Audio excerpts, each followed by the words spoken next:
Olá, como você está? Tudo bem? Vamos aprender um pouquinho mais de ética profissional? Com certeza, né? Então vamos a uma aula super importante hoje. A inscrição como estagiário e como advogado nos quadros da OAB. Quando você está na faculdade, você tem duas etapas que devem ser cumpridas. Uma seria a colação de grau, conseguir chegar ao término do curso, vencer todos os obstáculos e colar grau. E o outro é passar no exame da OAB. Olha, o ideal é que você consiga passar na prova da OAB enquanto estiver dentro da faculdade. Assim, ao colar grau, você já terá matado o dragão da primeira e da segunda fase, já dentro dos quadros, né? Na verdade, já tendo passado no exame da ordem. E aí vem a outra etapa, que é conseguir estar inscritos nos quadros da OAB, que nesse caso será a sua inscrição como advogado. Então, às vezes vocês pensam assim: basta passar no exame da OAB, está tudo resolvido. Não. No direito, vocês sabem que nada existe automaticamente. Então, esse automático, ele precisa deixar de existir no pensamento, porque no automático ele não vai acontecer. Vão ser etapas que vocês terão que cumprir, e dentro dessas etapas, uma das creio que seja mais difícil passar no exame da OAB do que colar grau. Então, para colar grau, você tem 5 anos na faculdade, 10 semestres que você pode se dedicar. Ora consegue nota, ora vai para exame, ora vai para DP, mas você tem oportunidades, né, para conseguir colar grau. E o exame da OAB, poucos conseguem logo na primeira tentativa. A grande maioria faz de 3 a 5 provas para conseguir passar na primeira fase. E na segunda fase, 1 a 2 a 3 vezes para 1 a 2 vezes para conseguir passar. Porque quando você vai para a segunda fase, você tem uma oportunidade. Se você não conseguiu, você pode tentar a segunda fase pela segunda oportunidade. Não deu, volta para a estaca zero e começa a primeira fase novamente. Então, o exame da OAB é uma etapa importante? Sim. Eu considero a mais difícil de ser cumprida. Depois que passar no exame da OAB, você vai ter uma certidão de aprovado no exame da ordem. Aí sim, você vai conseguir preencher os requisitos para a sua inscrição no Conselho Seccional da OAB, que é o que eu vou ensinar hoje. Antes da inscrição como advogado, nós também podemos fazer a inscrição como estagiário. E preste atenção, para o examinador, o estudante de direito não é estagiário. O estudante de direito é bacharelando, é aquele que está fazendo a faculdade. O estagiário para as questões da prova da OAB é aquele que está inscrito no Conselho Seccional da OAB como estagiário. Essa inscrição é permitida do 7º semestre em diante. E ela pode ser prorrogada por 2 anos depois que você colar grau. É o período que a OAB entende. E depois de você colar grau, em 2 anos você tem que passar no exame. Então, nesse período que você ainda está estudando, nesses 2 anos após a faculdade, você consegue prorrogar a sua carteira de estagiário. E assim você pode se manter no emprego que você já estiver. Porque existem alguns escritórios que, se você não tem a carteira de estagiário, eles não lhe contratam para o estágio profissional. Então, é uma oportunidade que a OAB dá para o aluno que não consegue êxito logo de cara no exame da OAB. Ah, professor, só está me pondo medo, mas é para ficar com medo triplicado desse que você está sentindo agora. É uma prova muito difícil, requer muita preparação. E é uma preparação não só relacionada ao conhecimento, é uma preparação também do seu emocional, também do seu estado de espírito, da relação que você tem com você mesmo para conseguir enfrentar essa batalha tão desafiadora que é a primeira fase do exame da OAB. A segunda é difícil? Sim, ela é difícil, mas ela é uma fase direcionada. Você vai escolher a área de atuação que for melhor para você. E aí fica mais fácil. Por exemplo, você escolheu o trabalho, você vai estudar trabalho, direito do trabalho, processo do trabalho, um pouco de processo civil, um pouco da Constituição, e vai tocar o pau, vai responder as questões e fazer a peça relacionada a essa área. Já a primeira fase eu considero mais difícil, por quê? São 18 matérias até o presente momento, que você tem que mostrar conhecimento mínimo em cada uma delas. Cada matéria que você zerar, não acertar nenhuma questão, vai diminuir cada vez mais as chances de fazer os 40 pontos. A prova tem 80 questões e você, para passar, precisa de 40 pontos para passar para a segunda fase. Por isso, é uma fase muito complicada, mas eu tenho certeza que vocês que estão assistindo às aulas e os meus puxões de orelha e as minhas chamadas de atenção já estão bem conscientes que precisam se planejar nos seus estudos, não é? Se não se conscientizou ainda, hello, acorda. O tempo ruge e não espera por ninguém, ok? Então, vamos começar com a aula de hoje, compartilhando o tema da nossa apostila da inscrição. Quando se fala da inscrição, como eu disse agora há pouco, eu tenho tanto a inscrição como estagiário, como a inscrição como advogado. Esse assunto está no Estatuto da Advocacia, do artigo 8 ao 14, e também no Regulamento Geral. Aqui eu mesclei para vocês, para a gente conseguir conversar e vocês entenderem todo esse assunto. Para requerer a inscrição como advogado, é necessário. Vamos lá, fazer prova de capacidade civil. Você tem que fazer prova que você tem mais de 18 anos. Você vai também anexar o diploma, e se você não tiver o diploma, uma certidão de graduação em Direito, obtido em instituição de ensino oficialmente autorizada e credenciada. Então, aqui você, se tiver o diploma, apresenta, se não tiver, você apresenta a certidão de graduação. Título de eleitor. E para os homens, quitação do serviço militar ser brasileiro.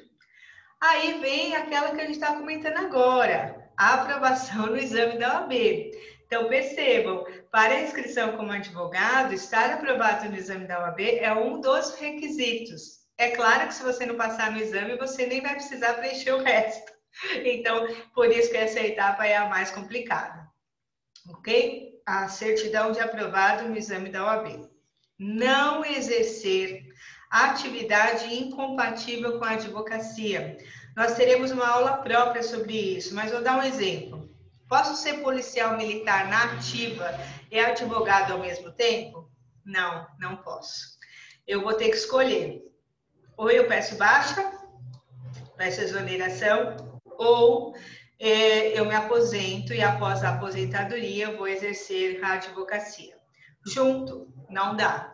Então, mais um pouquinho para frente, nós vamos aprender quais são essas atividades incompatíveis. Aqui, nesse momento, você vai preencher uma declaração de que você afirma que não exerce atividade incompatível com a advocacia.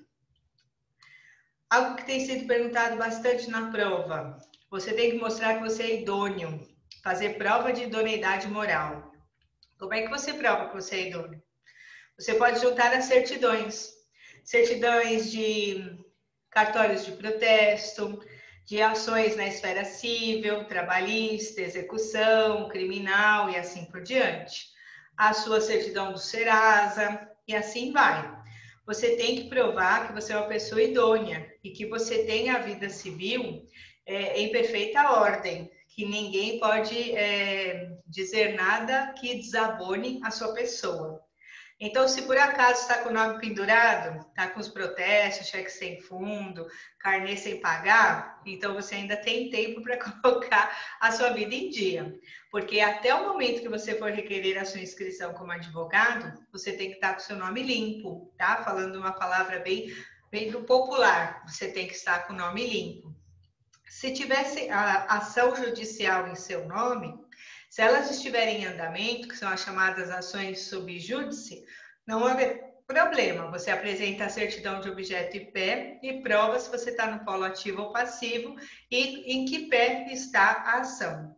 Mas se tiver sentença condenatória contra você, conforme o tipo de sentença, provavelmente o Conselho Seccional não vai aprovar a sua inscrição até que essa sentença seja cumprida. Por quê? Esses requisitos que nós estamos aprendendo aqui no artigo 8º, eles serão submetidos ao Conselho Seccional correspondente ao seu domicílio, que a gente já vai conversar.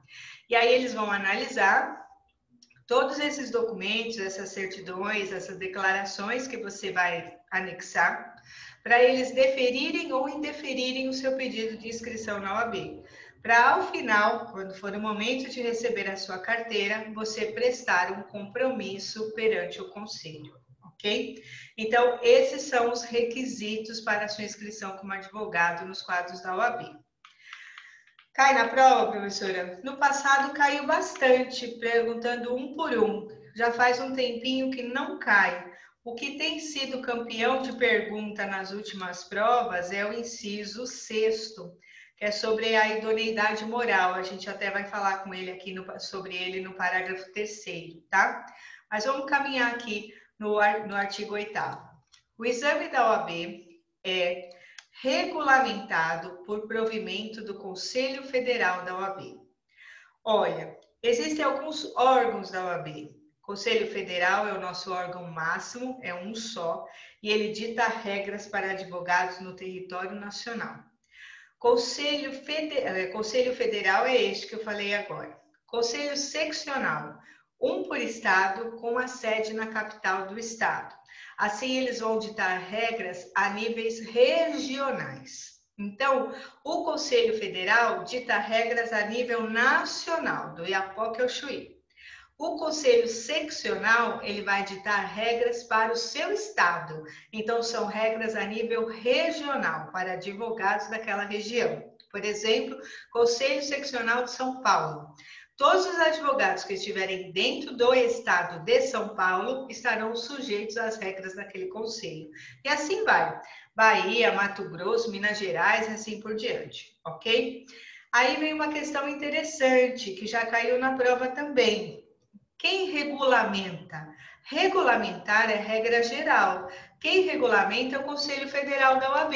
Ele dá a ordem e, como vocês já sabem, a prova da OAB é unificada. É a mesma prova do Iapoque ao Chuí. Então, ele dá a ordem de como essa prova deve acontecer. Mas quem realiza esta prova? Quem realiza é o Conselho Seccional. Tanto que cada Conselho Seccional vai utilizar a capital e os municípios, que são as subseções, para poder escolher as faculdades, os colégios, que têm um espaço físico suficiente para receber a quantidade de candidatos. Então, regulamentar, regra geral, Conselho Federal da OAB, nível nacional. Realizar, Conselho Seccional da OAB. Cada estado vai realizar o exame de acordo com as suas condições, ok? Mas a prova vai sempre acontecer no mesmo dia e no mesmo horário em todo o território nacional, ok? Agora, vamos aqui ao estrangeiro. O estrangeiro, ou brasileiro, quando não graduado em Direito no Brasil, deve fazer prova de título de graduação, obtido em instituição estrangeira, devidamente revalidada, além de atender aos demais requisitos previstos nesse artigo. Ah, professora, eu sou brasileiro, mas eu me formei em Direito no Paraguai. O que eu faço para poder exercer a advocacia no Brasil? Primeiramente, a instituição que você estudou deve estar credenciada, autorizada e credenciada pelo órgão de ensino oficial lá do Paraguai. Aí traz ela aqui para o Brasil, que vai ser revalidado no MEC, que é o nosso órgão de ensino oficial. Aí você preenche todos esses requisitos e também precisa passar no exame da OAB para poder exercer a advocacia aqui no Brasil. A mesma coisa vai acontecer com o estrangeiro. Eu sou americano e eu estudei Direito numa universidade na Califórnia.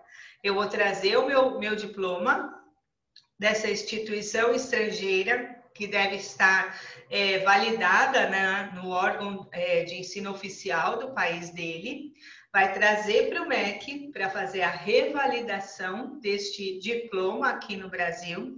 Ele tem que preencher todos os requisitos do artigo 8º, inclusive passar no exame da OAB, para poder advogar aqui no Brasil. Ah, professora, e as dificuldades e as diferenças? Vai ter que se atualizar. Por exemplo, Brasil e Portugal, na área da família, o direito de família em Portugal é completamente diferente do direito de família no Brasil. Então, se ele se formou em Portugal e veio trabalhar na área da família aqui no Brasil, ele vai precisar fazer cursos de atualização, de extensão, de prática, para poder adequar o conhecimento dele a como funciona a lei aqui. Por isso a exigência de prestar o exame da OAB, porque o exame da OAB é uma prova que te testa, o que o examinador quer é que você prove que você tem um conhecimento mínimo, raso, do que é que você tem que saber para exercer a advocacia aqui no país, ok? Agora vamos ao que eu disse, que tem caído na prova sobre a idoneidade. A idoneidade moral, cuidado aqui, ó, suscitada por qualquer pessoa, deve ser declarada mediante decisão que obtenha, no mínimo, 2/3 dos votos de todos os membros do conselho competente, em procedimento que se observe os termos do processo disciplinar. Tá, professora, então qualquer pessoa pode chegar no conselho seccional da OAB e representar um advogado dizendo que ele não é idôneo. E aí se instaura um processo disciplinar, onde vai se verificar se ele é idôneo mesmo, para que, através de uma decisão que vai depender de uma votação, lembra aí, ó, 2/3 dos membros do Conselho Seccional competente vão avaliar se ele é idôneo ou se ele não é idôneo. Porque se ele não for idôneo, ele não entra nos quadros da OAB. E se ele já estiver lá dentro, ele pode sofrer uma sanção disciplinar. É isso? Perfeitamente. É isso. E aí complementa a informação, ó, aqui no nosso parágrafo 4º. Não atende ao requisito de idoneidade moral aquele que tiver sido condenado por crime infamante, salvo reabilitação judicial. Lá no Código Penal não tem essa tipicidade, crime infamante. Esse crime infamante, teoricamente, estaria relacionado aos crimes contra a honra, infâmia, né? Infamante, infâmia. Então, seria a calúnia, a difamação.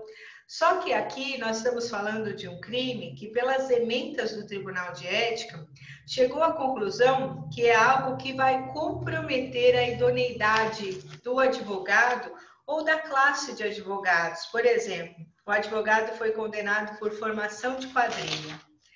Professora, formação de quadrilha, assim, simplesinho, coisinha boba? É, coisinha boba. Coisinha bobo, caramba. Se o doutor não tem idoneidade suficiente para ter uma vida idônea, uma vida com uma reputação ilibada, que não tem nada que o desabone, e ele é condenado por um crime. Exemplo, formação de quadrilha com falsificação de documento público. Estavam falsificando umas autenticações de recolhimento de impostos que iriam para a fazenda pública. Coisinha simples, assim, nada muito grave. Nada muito grave que nada. Isso compromete a idoneidade total desse advogado. Então, realmente, ele não merece estar nos quadros da OAB. Porque, veja só, vou até olhar para vocês para a gente conversar. O advogado, ele tem nas suas mãos o quê? A vida do cliente. Ele tem a vida familiar, ele tem a vida empresarial, ele tem a vida financeira, a vida material, a vida emocional. Ele tem a vida desse cliente nas mãos. Então, qual é o critério do Conselho Seccional ao analisar e ao deferir a sua inscrição?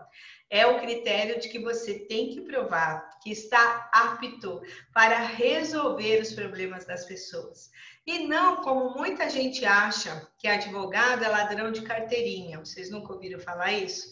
Chega a doer o dente do siso quando alguém insinua que a nossa carteira da OAB é a nossa habilitação para roubar. Ainda tem pessoas com essa mentalidade.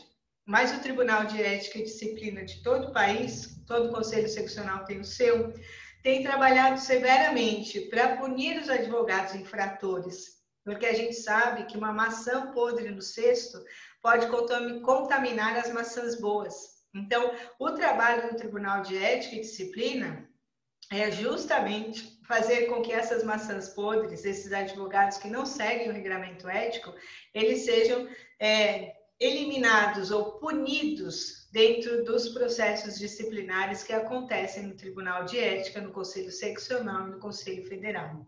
Por isso que a prova de idoneidade moral ela é muito séria.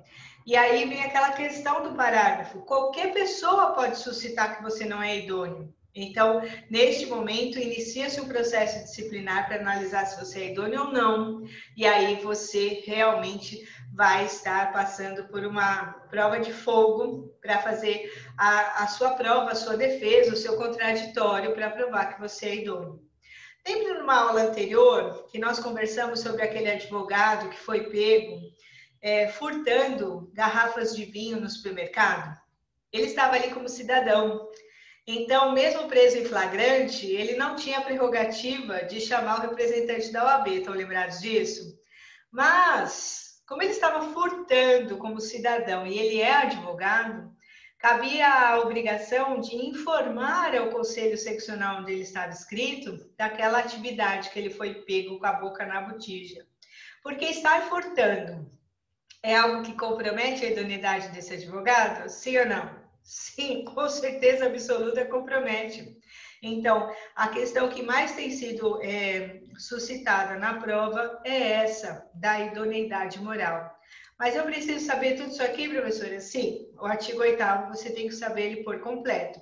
Porque se cai na prova, são requisitos para inscrição do advogado no conselho competente. Você tem que saber os 8 de cor e de preferência na ordem, porque quando isso caía na prova, eles bagunçavam a ordem para poder bagunçar a cabeça do candidato.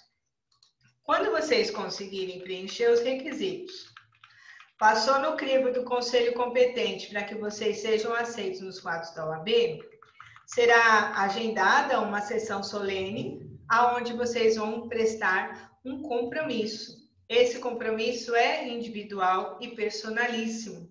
Ele está lá no artigo 20 do Regulamento Geral. Por que que eu trouxe aqui?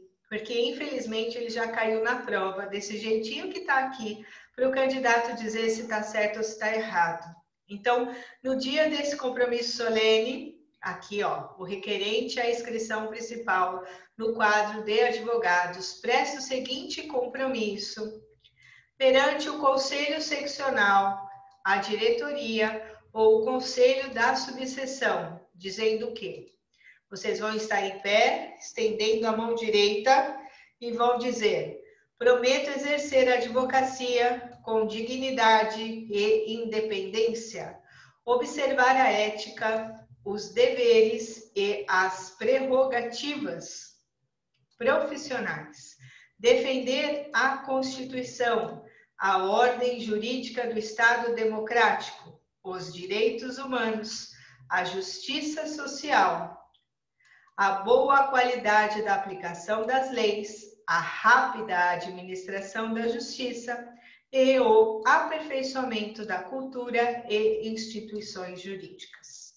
Feito esse juramento, na sessão solene começa a ser feita a entrega das carteiras individualmente. Será um dia especialíssimo na sua vida. Um dia que você nunca mais vai esquecer de tão importante. Quando você recebe a sua tão sonhada carteira da OAB, como eu costumo brincar, a nossa tão sonhada vermelhinha, porque eu não sei se vocês já viram, ela é um cartão, tipo um cartão de crédito, com um tom avermelhado em branco, com várias inscrições que nós vamos aprender quais são. Aí, continuando aqui, o artigo 20. É indelegável, por sua natureza, solene e personalíssima, o compromisso do referido artigo. Então, quer dizer que não dá para ir ninguém lá por procuração, receber a carteira por você e jurar, né, fazer o compromisso. A conduta incompatível com a advocacia, comprovadamente imputável ao requerente, impede a inscrição nos quadros da OAB.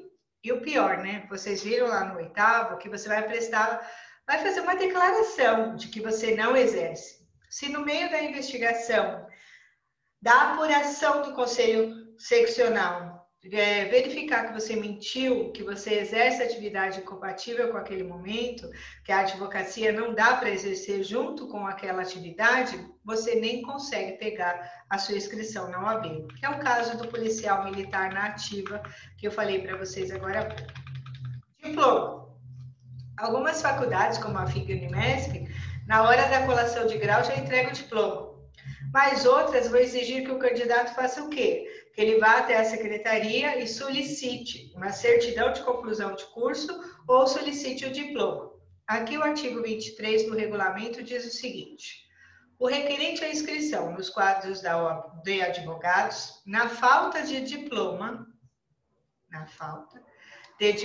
regularmente registrado, apresenta a certidão de graduação em Direito, acompanhado de cópia autenticada do respectivo histórico escolar. Então, se você ainda não tem o diploma em mãos, na hora de preencher os requisitos do artigo 8º, basta juntar a certidão de graduado em Direito com o seu histórico escolar, ok? Aí no artigo 21, prosseguindo, diz, do regulamento: o advogado pode requerer o registro nos seus assentamentos de fatos comprovados de sua atividade profissional ou cultural, ou a ela relacionados, ou de serviços prestados à classe, ao OAB ou ao país. Aqui já é depois de inscrito. O que é um assentamento? Os seus assentamentos. É importante nós falarmos o que é assentamento. Efetivamente o seu cadastro no Conselho Seccional. Então, ele é chamado de assentamento, mas nada mais é do que o seu cadastro na hora que você preencher os requisitos do artigo 8º e que vão constar lá o seu registro, o seu cadastro, o seu assentamento. De repente, você exerce várias atividades dentro da OAB.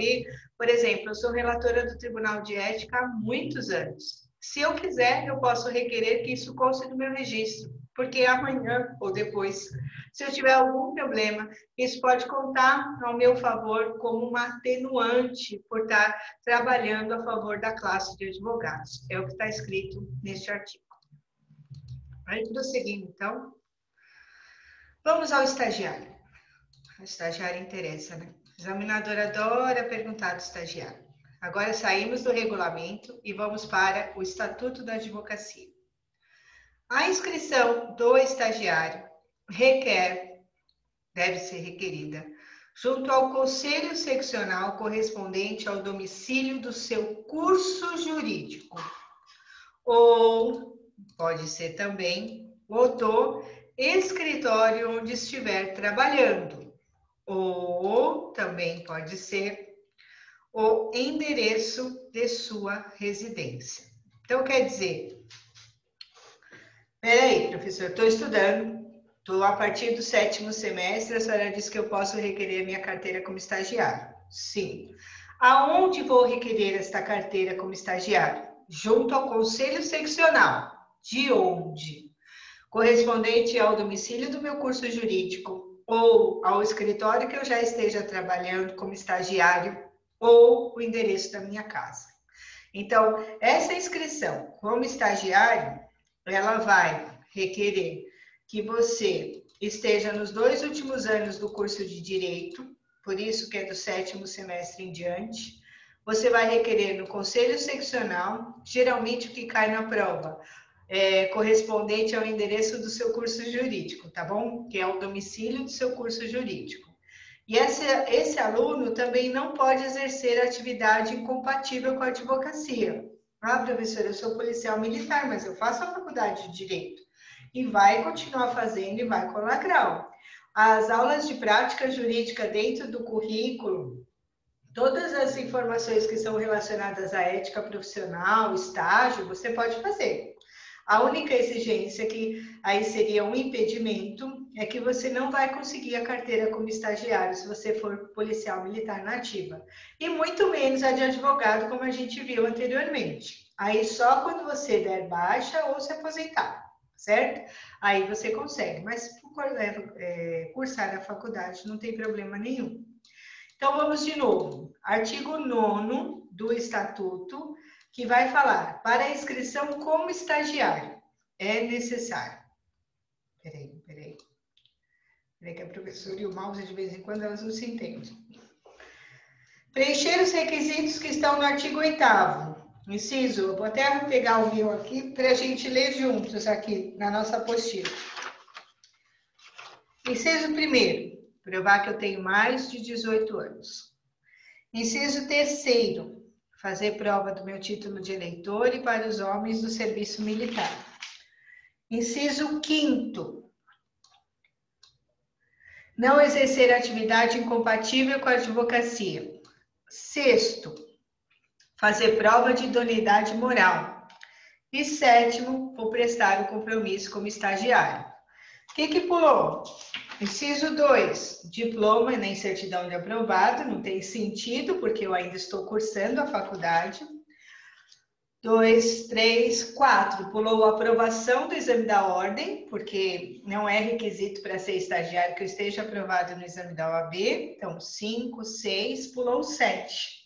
O 7 fala em... Não pulou não, 5, 6 e 7. Então, só pulou o que está relacionado a concluir o curso. Diploma e certidão de graduado e o aprovado no exame da OAB. Então, a partir dali, você pode pedir a sua carteira como estagiário. É obrigatório, professora? Não, não é obrigatório.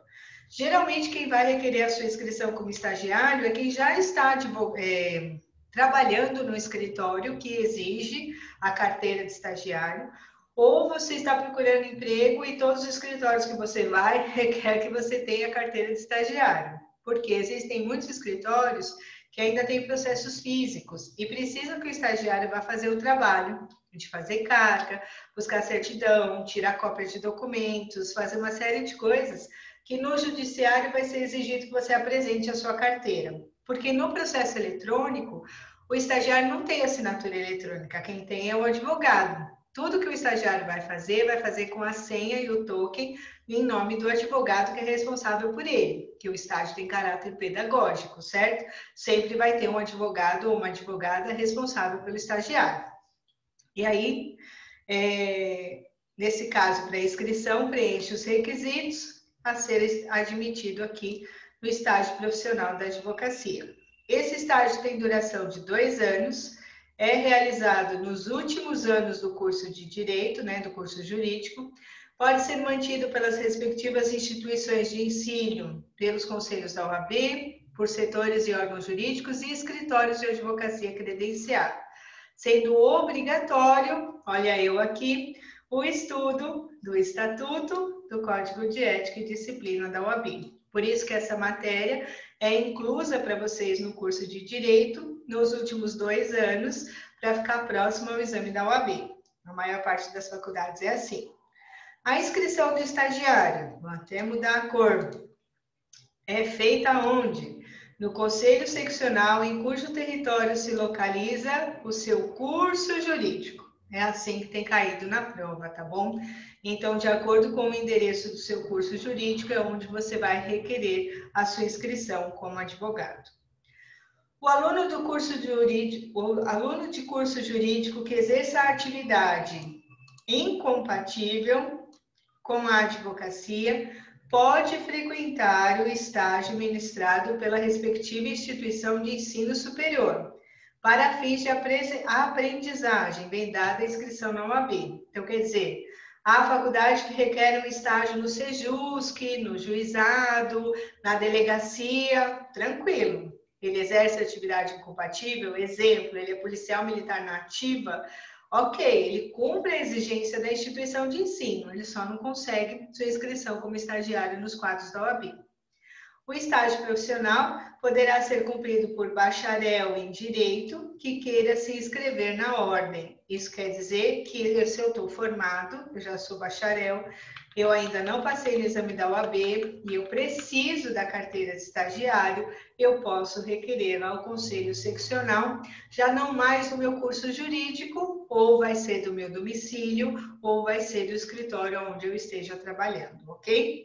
Mas enquanto você é estudante de Direito, o ideal é que você faça o seu pedido de inscrição como estagiário no Conselho Seccional correspondente ao domicílio do seu curso jurídico. Caminhando aqui. Artigo 10. A inscrição principal do advogado deve ser feita onde? deve ser feita no Conselho Seccional, em cujo território pretende estabelecer o seu domicílio jurídico. Considera-se domicílio profissional a sede principal da atividade de advocacia, prevalecendo na dúvida o domicílio da pessoa física do advogado. Então, vamos lá. Professora, aonde eu vou requerer a minha inscrição como advogado? Do Conselho Seccional, igualzinho tá aí, cai na prova, tá bom? Então, meio que vai ter que decorar. Conselho Seccional, em cujo território pretende estabelecer o seu domicílio profissional. Ou seja, aonde você vai montar o seu escritório ou aonde você já está trabalhando em outro escritório. Domicílio profissional é a sede da sua atividade de advocacia. Ah, mas eu estou desempregado, não montei escritório e não estou trabalhando para ninguém. Então, vai corresponder ao domicílio da pessoa física do advogado, endereço da sua casa. Então, vamos lá? Vamos recapitular? Se for inscrição como estagiário, é no Conselho Seccional. De onde? Do domicílio do seu curso jurídico, se você ainda está estudando. Se você já é bacharel em Direito, vai ser no Conselho Seccional. Então, vou voltar um pouquinho. Já é bacharel em Direito, mas não passou no exame da OAB. Vai ser no Conselho Seccional correspondente ao domicílio do escritório onde você está trabalhando ou ao seu domicílio como pessoa física, ok? Esse é o estagiário. Agora, como advogado, também é no Conselho Seccional, só que é em cujo território você pretende estabelecer o seu domicílio profissional, ou seja, o seu endereço do seu escritório. Se você ainda não tem escritório e não está trabalhando em nenhum escritório, vai prevalecer o domicílio da pessoa física do advogado, ou seja, o endereço da sua casa. Ah, professora, mas eu peguei um cômodo da minha casa e montei o meu escritório. Eu posso? Pode. A questão é que você vai ter o seu domicílio de pessoa física e de advogado no mesmo endereço. Então, de acordo com esse domicílio, é o Conselho Seccional que você vai buscar para requerer a sua inscrição como advogado. Ih, professora, mas como é que é isso? Eu moro em São Paulo, capital. Aonde eu vou requerer a minha inscrição como advogado? No Conselho Seccional de São Paulo, capital, que fica lá na Praça da Sé. Ah, tá. Mas eu moro aqui em Guarulhos. Guarulhos é subseção do Conselho Seccional de São Paulo. Então, você vai requerer a sua inscrição na subseção de Guarulhos, vai preencher os requisitos do artigo 8º, vai se montar um processo, né, para o procedimento para requerer a inscrição, é encaminhado para o Conselho Seccional de São Paulo, que vai apurar e vai dar a decisão, defiro ou indefiro. Deferiu, volta para a subseção e a sessão solene onde você vai receber a sua carteira fica aqui na subseção de Guarulhos, ok?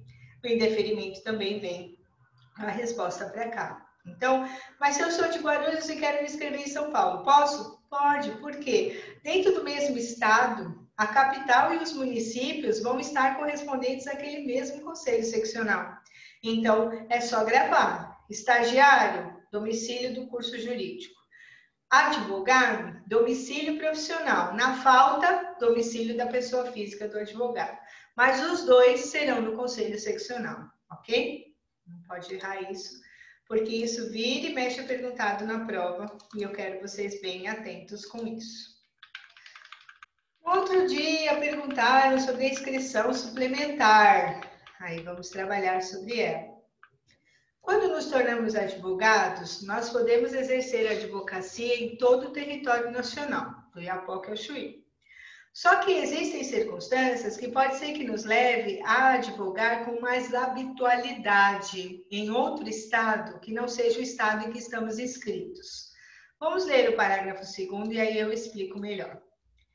Além da inscrição principal, o advogado deve promover a inscrição suplementar nos conselhos seccionais em cujo território passar a exercer habitualmente a profissão. Considera-se habitualidade a intervenção judicial que exceder a 5 causas por ano. Vou complementar esse conhecimento com um regulamento e aí eu já explico. Artigo 26 do regulamento. O advogado fica dispensado de comunicar o exercício eventual da profissão até o total de 5 causas por ano, acima do qual obriga-se a inscrição suplementar. Puxa vida, professor, não entendi. Peraí, então vamos conversar. Você vai conseguir sua inscrição no OAB. Com aquele número de inscrição e a carteira, você está habilitado a advogar em todo o território nacional. Beleza. Agora, você passou a exercer a advocacia em um outro estado com mais habitualidade. E essa habitualidade é mais de 5 causas no ano. Então, eu vou te dar 2 exemplos para você entender.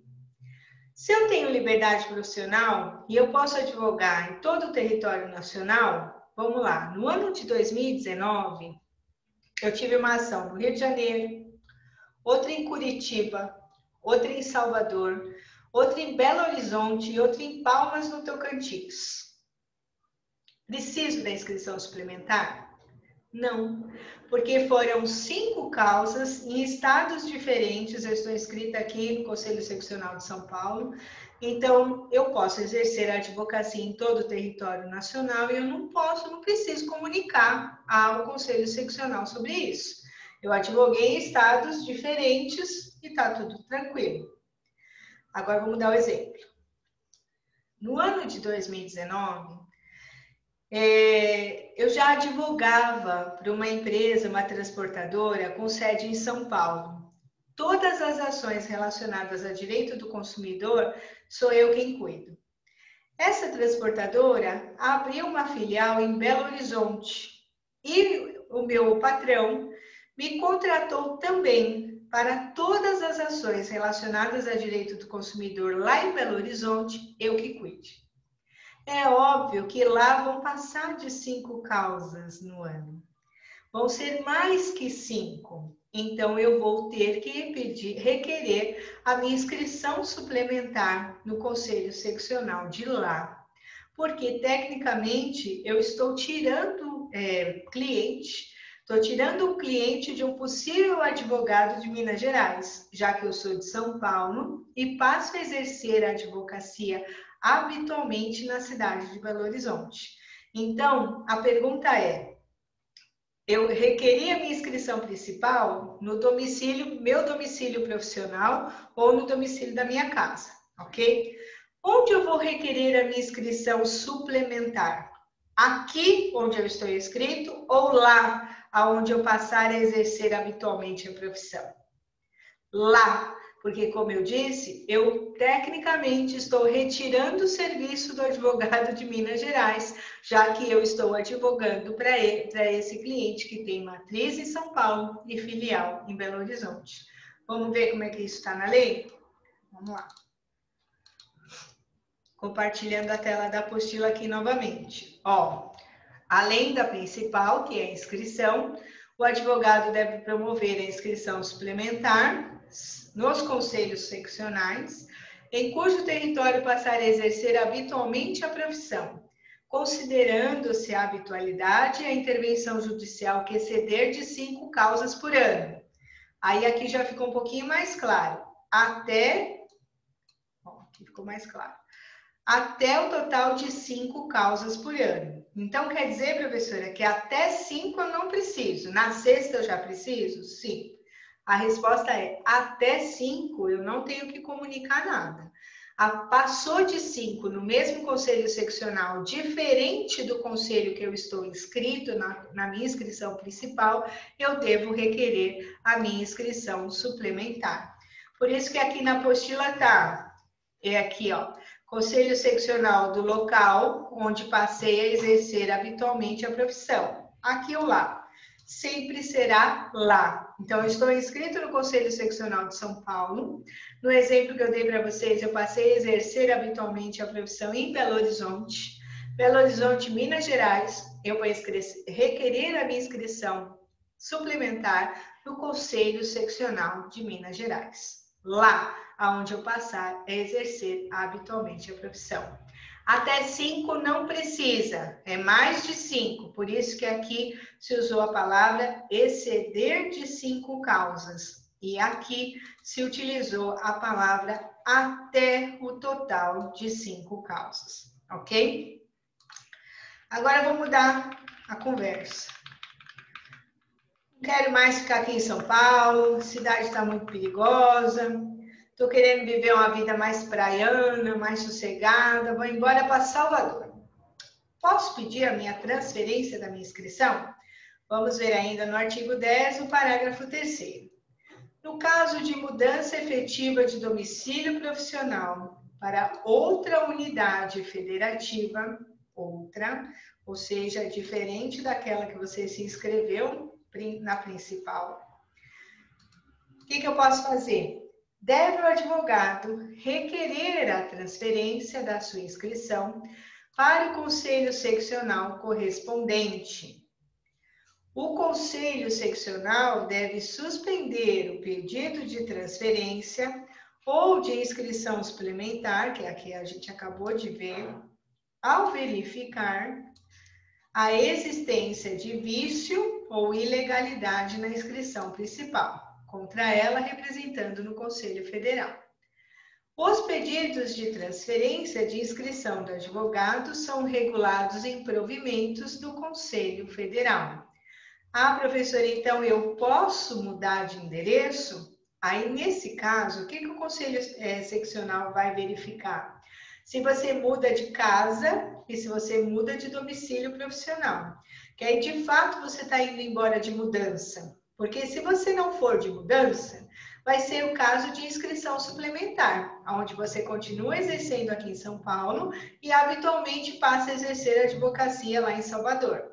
Se for mudança do seu domicílio de pessoa física e o seu domicílio como profissional, então é transferência da inscrição. E aí eu pergunto para vocês, sua inscrição principal está em São Paulo, mas você está se mudando para Salvador. Você requer a transferência aqui em São Paulo ou lá em Salvador? No Conselho Seccional de São Paulo ou no Conselho Seccional de Salvador? Aqui ou lá? A resposta é lá, igual na suplementar. Você está saindo de São Paulo, está se domiciliando em Salvador, tecnicamente tirando o serviço do advogado de Salvador, ok? Então, nos dois casos, tanto na suplementar como na transferência de endereço, você requer sempre lá, no Conselho Seccional, da onde você passar a exercer habitualmente a profissão na suplementar e aonde você for transferir o seu domicílio para outro estado. Então, outra unidade. Ah, professor, se mudar de cidade dentro do mesmo estado precisa? Não, não precisa. É quando você muda de um estado para o outro, perceberam? Porque os conselhos seccionais, existe um por estado e a sede está na capital de cada estado. Então, quando você muda de estado, que isso é necessário. Mas, do contrário, se for mudança de cidade, não tem problema nenhum, tá bom? Não precisa. Então, vamos dar uma recapitulada, porque é bastante informação. Se for a inscrição como estagiário, estou estudando ainda, professora, então é no conselho seccional do endereço do seu curso jurídico. Eu já sou bacharel em Direito, mas não passei no exame da OAB. É no conselho seccional do seu domicílio profissional, ou seja, no escritório que você está trabalhando ou no endereço da sua casa, no seu domicílio como pessoa física. Como advogado, passei no exame da OAB. Eu vou preencher os requisitos do artigo 8º, que incluem a aprovação no exame, e vou requerer no conselho seccional em cujo território eu vou estabelecer o meu domicílio profissional. Se eu ainda não tenho escritório meu ou não estou trabalhando em nenhum escritório, vai prevalecer o domicílio da minha casa, o domicílio da pessoa física do advogado. Suplementar. O que passar de 5 causas em outro conselho seccional diferente da sua inscrição principal. Lá você vai requerer a suplementar. Transferência de endereço. Vai mudar de um estado para o outro. Lá você vai requerer a transferência da sua inscrição.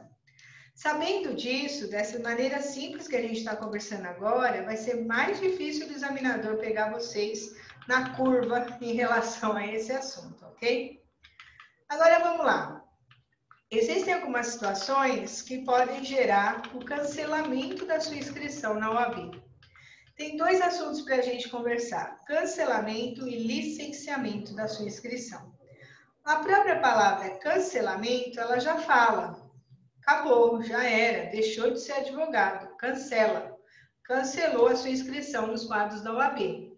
Quando você assim o requerer, perdeu a vontade, acha que não é isso mais, não é sua praia, quer fazer faculdade de gastronomia, então não quero mais pagar anuidade, não quero mais advogar.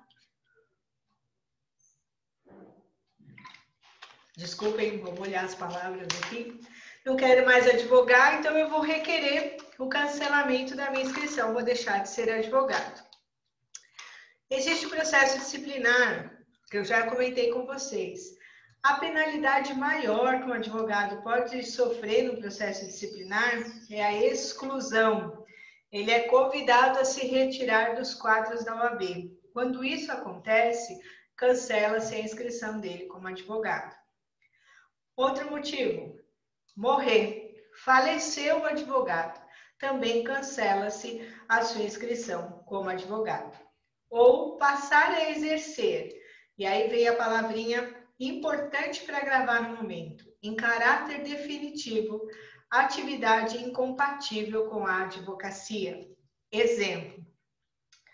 Existem vários concursos que são necessários fazer prova de 3 anos do exercício profissional. A gente já conversou sobre isso em outra aula.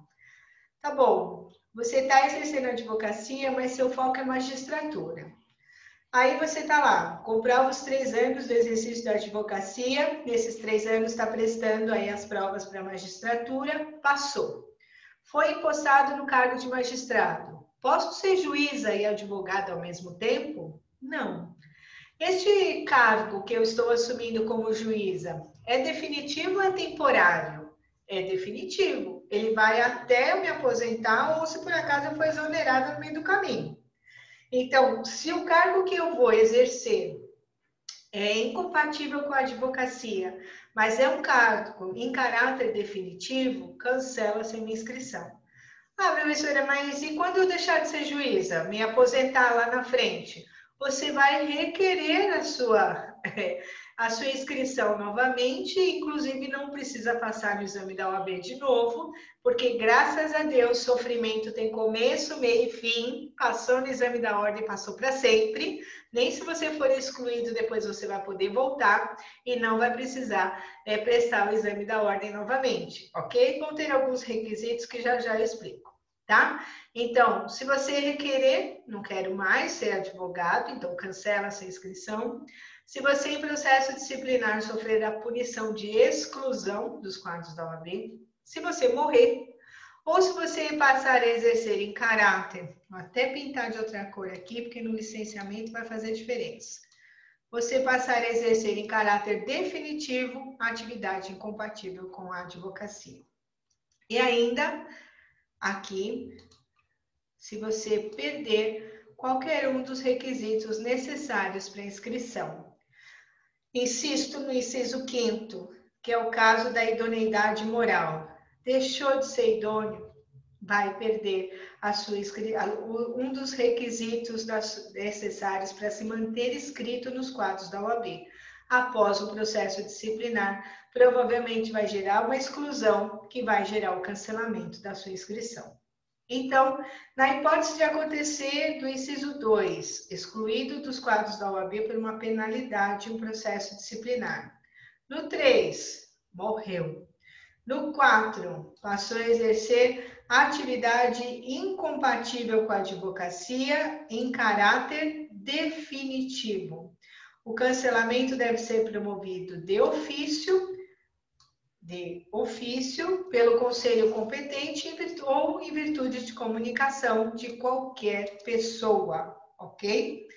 Na hipótese de novo pedido de inscrição, que é no caso, eu fui criar galinha, não deu certo, quero voltar a ser advogado, ou eu fui excluído no processo disciplinar, mas eu quero voltar, ou eu passei a exercer uma atividade em caráter definitivo, agora me aposentei e quero voltar, tá bom? No caso de um novo pedido de inscrição, que não restaura o número anterior, ou seja, você volta com um novo número, deve o interessado fazer prova dos requisitos do artigo 8º, principalmente do idoneidade moral. Na hipótese do inciso 2º, que é sofrer a penalidade de exclusão, o novo pedido de inscrição também deve ser acompanhado de provas de reabilitação. Veja só, se você foi excluído dos quadros da OAB, é porque você praticou sanções disciplinares, aliás, infrações disciplinares consideradas gravíssimas, que vão gerar a sua exclusão. Então, neste caso, você tem que provar que você não teve mais nada que desabone e você vai prestar uma prova tipo segunda fase do exame da OAB, ok? Você vai ter que provar que você deve ser reabilitado a ter o direito de exercer a advocacia novamente, ok? Então, nesse caso, eu quero deixar claro aqui para você que numa vez cancelada, se você requerer para voltar, você volta com um novo número da OAB. Aquele que você tinha antigamente já era, não tem mais jeito. Agora, uma outra forma chama-se licenciamento da inscrição, que a gente estava vendo até agora, é o cancelamento. Agora, licencia-se o profissional que tirar uma licença, ficar penduradinha no cabide a inscrição por um período. Então, vamos lá. Licencia-se, assim o requerer, por motivo justificado. Lembra que lá no artigo 11, se for para cancelar, é apenas se ele requerer. Ele não precisa dizer por quê. Aqui, você pede a licença, mas você tem que dizer o motivo. Passar a exercer em caráter temporário, a atividade incompatível com o exercício da advocacia. Atividade incompatível com o exercício da advocacia. E aí vou chamar a atenção de vocês. Caráter temporário. Ou passar a sofrer de doença mental curável. Olha, não fiquem chateados, mas tenho que contar uma coisa para vocês. Todo advogado, no fim da vida, está infartado, deprimido ou louco, porque é uma atividade muito insalubre. A gente vive dos problemas dos outros, vocês já perceberam isso? Então, aqui vamos na brincadeira do caráter definitivo e temporário. Se você tem uma doença mental incurável, por exemplo, um Alzheimer no estado de demência, não tem mais jeito, é irreversível. Se é incurável, caráter definitivo ou temporário? Definitivo. Então, cancela a sua inscrição na OAB. Mas, de repente, por causa da pandemia, ficou tudo fechado, todo mundo teve que ficar dentro de casa, aquele medo, aquela coisa, você desenvolveu uma síndrome do pânico. E você está tratando. Veio com crise de ansiedade, síndrome do pânico, você está tratando, já já você está legal. É considerada uma doença mental curável. Então, você licencia ou cancela a inscrição. Nesse caso, se é temporário, você licencia. Ah, professora, nesse inciso segundo, que atividade seria essa que eu poderia exercer temporariamente? Posso ser prefeita da minha cidade e advogada ao mesmo tempo? Não. Mas eu serei prefeita a vida toda ou serei prefeita pelo período determinado? Que é o período de 4 anos. Período determinado. Então, eu vou exercer uma atividade em caráter definitivo ou temporário? Temporário. Então, enquanto eu estou prefeita, eu peço o licenciamento da minha inscrição. Quando eu entregar o cargo de prefeita, eu volto a exercer a advocacia normalmente, entendeu? Então, aqui, para a gente não se perder nisso, o cancelamento está associado a situações de caráter definitivo. Morreu, foi excluído, você requereu, foi por sua vontade, passou a exercer a atividade incompatível, perdeu o requisito de inscrição. São situações definitivas, cancelou. Quer voltar? pode voltar. Preenche lá os requisitos do artigo 8º, vai passar pelo crivo do Conselho Seccional, se eles aprovarem, você volta, mas volta com um novo número. Licenciamento. Você mantém o seu número, deixa penduradinha a sua inscrição, está licenciada a sua inscrição. E o que vai gerar isso é um caráter temporário, ok?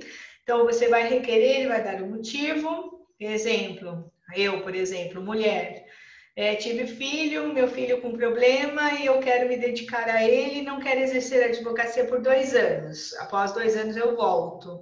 Eu posso justificar este motivo e requerer o licenciamento por 2 anos. No período do licenciamento você não paga anuidade, ok? Mas também não pode exercer nada, nenhuma atividade que seja exclusiva da advocacia, que é o que está lá no artigo 1º do Estatuto.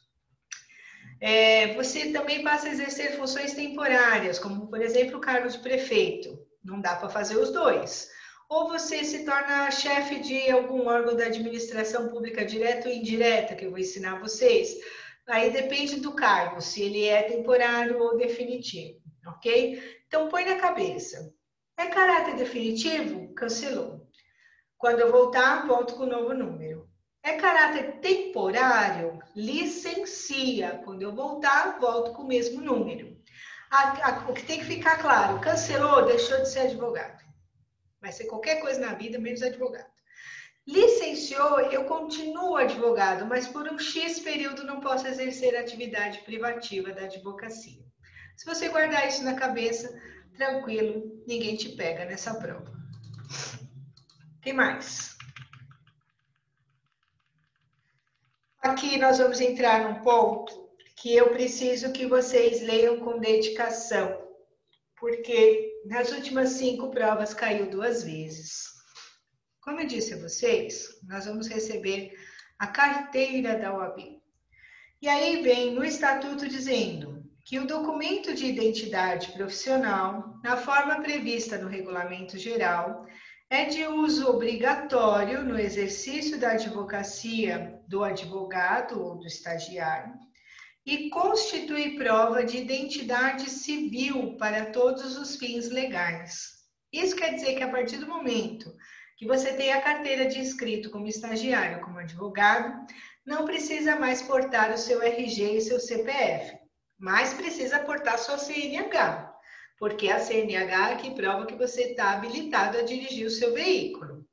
Agora, identidade civil é RG e CPF, então aí você não precisa portar mais, você vai fazer prova de identidade civil através da carteira de estagiário ou de advogado, ok? É muito importante, porque é a questão da responsabilidade civil do advogado, né? Tudo que fazemos temos que nos identificar, porque nós somos prestadores de serviços. Como prestadores de serviços, estamos também sujeitos ao Código de Defesa do Consumidor. E aqui, a responsabilidade é subjetiva.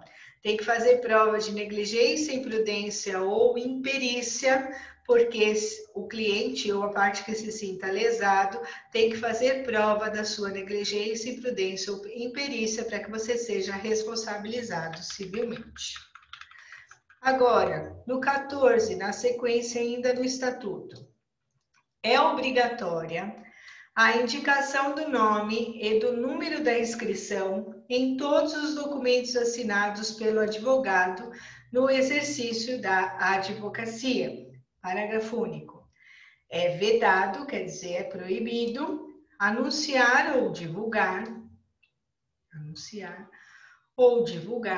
qualquer atividade relacionada com o exercício da advocacia ou uso de expressão escritório de advocacia sem indicação expressa do nome e do número de inscrição dos advogados que o integram ou o nome de registro da Sociedade de Advogados.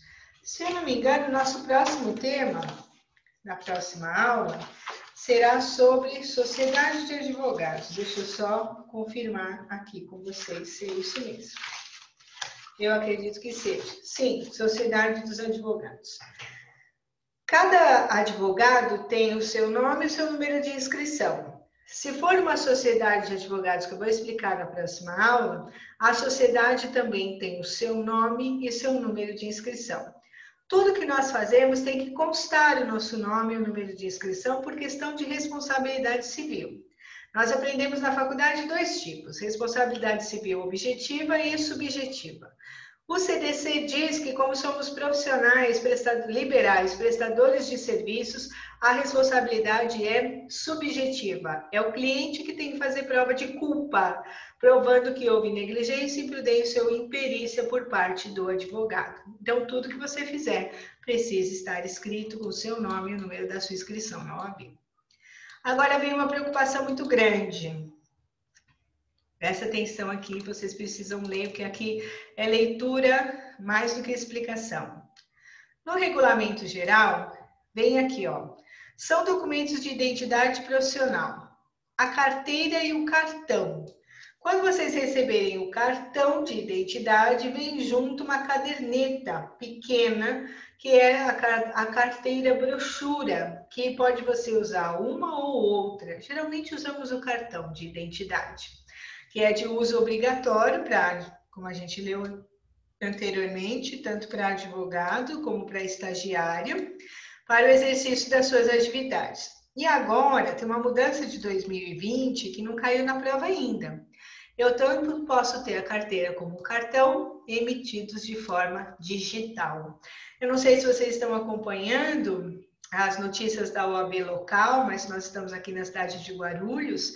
Já houveram várias entregas virtuais de carteira, e essas entregas virtuais, as carteiras e cartões de identidade, eles vêm na forma digital.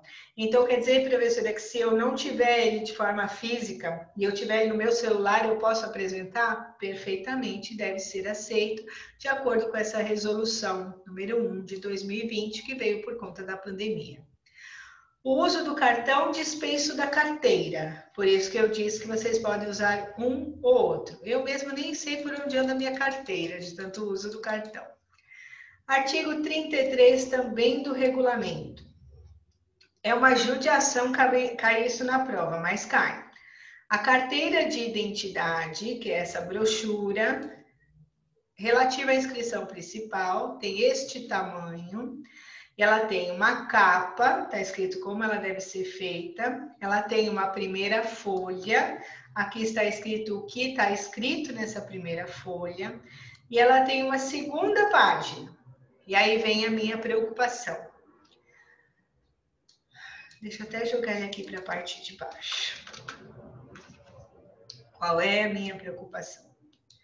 Da prova 30 para cá, começou a cair sobrenome social. O que é isso? O parágrafo único diz: o nome social é... Deixa eu até mudar a cor aqui. O nome social é a designação pela qual a pessoa travesti ou transexual se identifica e é socialmente reconhecido e será inserido na identificação do advogado mediante requerimento. Então, se esse advogado ou essa advogada é travesti ou transexual, basta ela requerer que na sua identificação venha o seu nome social, depois o seu nome de registro e o restante das informações. Só que a minha preocupação é que não está escrito assim. Aqui está escrito, vem o número da inscrição, beleza. Ai, desculpa que essa professora e o mouse, de vez em quando, elas não se dão. Vamos lá. A minha preocupação está aqui, ó. Vem o número da inscrição, ok, sem problema nenhum. O nome, que é o nome de registro, o nome social, a filiação, naturalidade, que cidade ele nasceu, qual a data de nascimento, nacionalidade, qual país ele nasceu, data da colação de grau,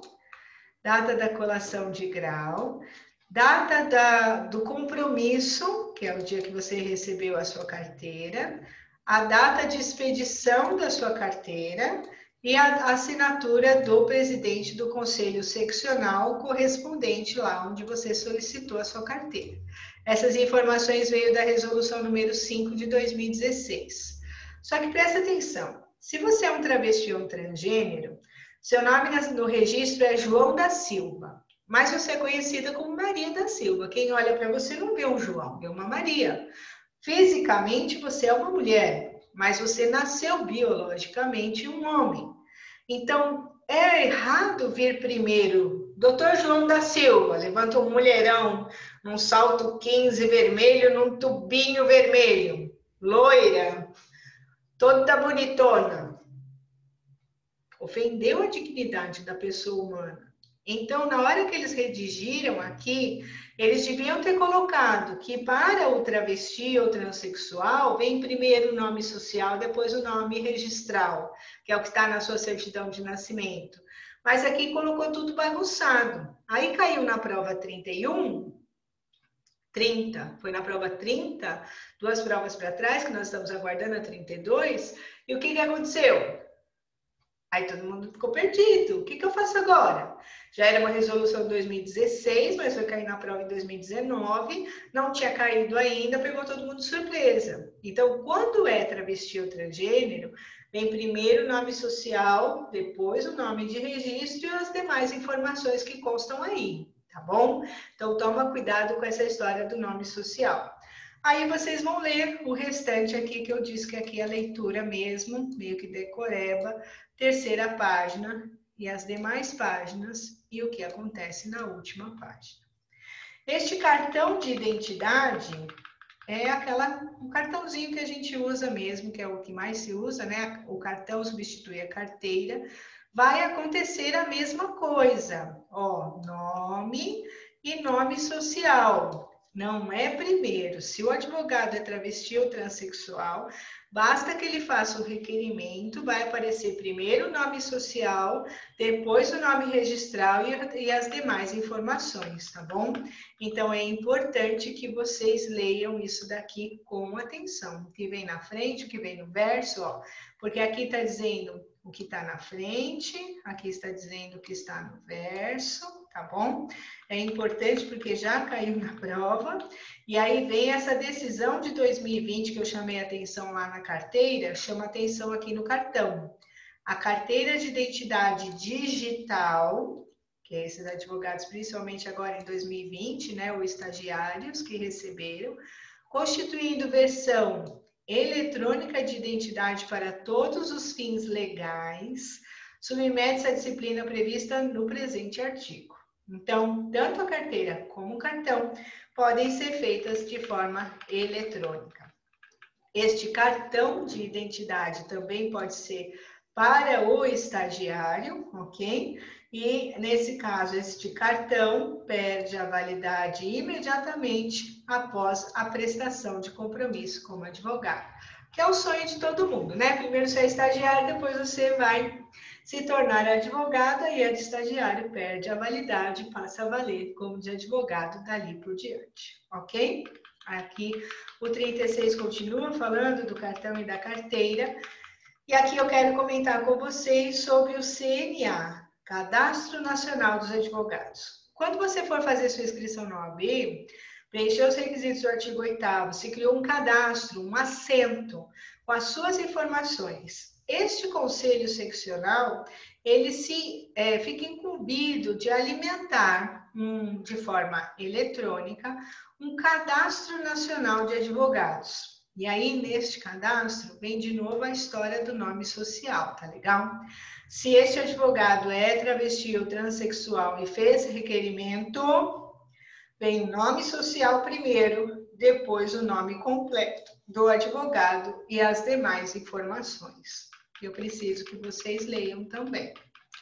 Nós temos também um outro cadastro, que é o cadastro da Sociedade de Advogados, que nós vamos aprender na próxima aula, que é o CNSA, Cadastro Nacional da Sociedade de Advogados. Também vai competir ao Conselho Seccional, vai ter a incumbência de alimentar automaticamente em tempo real, né, de forma eletrônica, este cadastro de sociedade de advogados. E aqui, na sociedade, se o sócio for travesti ou transgênero, ele também vai poder fazer um requerimento para que apareça o seu nome social.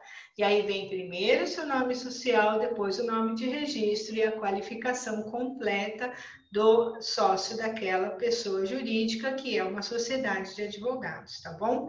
A mesma coisa em relação a suplementar. Então, aqui eu preciso que vocês leiam tudo isso. Principalmente aqui, eu coloquei na íntegra para vocês a resolução número 5 de 2016, que traz sobre essa questão do uso do nome social. Essa resolução, ela promoveu alterações significativas no regulamento, no Código de Ética e no Estatuto. Essas alterações estão todas feitas na sua apostila, tá? Então, em todo momento que um artigo foi modificado por essa resolução, já está atualizado na sua apostila, porém, aqui vale a pena vocês lerem atentamente, porque eles apenas perguntaram sobre uma advogada, Maria, que tinha feito o requerimento para aparecer o seu nome social. E isso realmente trouxe uma confusão gigante. Ó, estou só passando aqui para vocês. É uma resolução de 12 artigos e que mexe significativamente com essa questão do advogado travesti ou transgênero. Então, precisa dar uma lida no geral, porque, honestamente, eu tiraria 15 questões, 20 questões fáceis só dessa resolução, que poderia confundi-los em relação a essa questão do nome social. Ah, professor, mas eu me preocupo só com o nome social? Não, você tem que se preocupar com todas as informações que vêm no cartão de identidade, como na carteira, porque o examinador quer que você mostre para ele que você tem o mínimo de conhecimento de como você vai se identificar profissionalmente após se transformar em estagiário ou advogado, ok? Então, por isso é importante ler tudo isso. Quanta informação? Sim, as nossas aulas de ética são recheadas de informação. Não pode perder nenhuma, senão vai perder o tema que a gente estudou naquele dia. Mas como as aulas ficam aqui gravadas e ficam disponíveis no canal do YouTube, assiste a aula, dá um like, que faz com que a professora tenha mais visibilidade nas redes sociais. Eu agradeço. E aqui compartilho sempre com vocês o meu conhecimento, porque eu quero ver vocês do outro lado da mesa de audiência. E já falei, não vou dar moleza para ninguém. Um beijo no seu coração e até a nossa próxima aula.